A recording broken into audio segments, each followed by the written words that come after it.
Ngayong linggo sa Kapuso Mo Jessica Soho ay matutunghayan natin ng orihinal di umanong watawat ng katipunan na itinahi daw ni Gregoria de Jesus na asawa ni Andres Bonifacio at iba pang gamit na tinaguriang ama ng katipunan. Ipinamamana ng isang katipunero sa kanyang anak at apo sa Batangas. Lehitimong watawat nga ba ito ng KKK?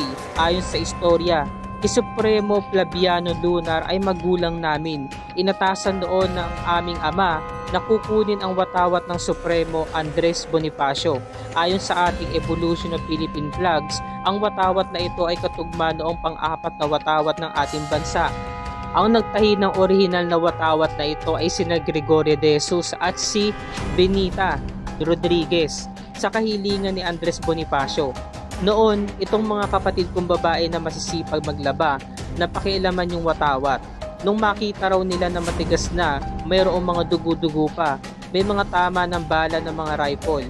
Inahitahi na lang yun para ma-preserve talaga. Ang ginawa nila nilabahan. Nung malaman ng tatay namin na galit siya, nangangailangan talaga ng masusing pag-aaral at pag-aaruga. Nasa maselang kalagayan na ito.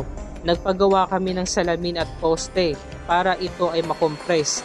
At sa naging kwento ng founder, wala po tayong kasulatan o katibayan na pinangahawakan na sulat.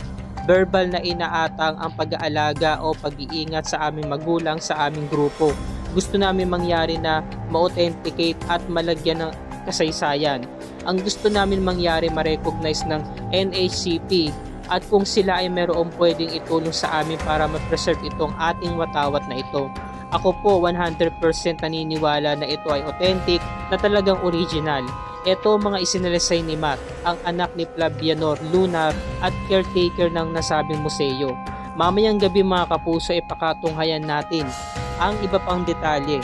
Kaya wag natin itong palalagpasin ngayong linggo ng gabi sa Kapuso Mo, Jessica Soho.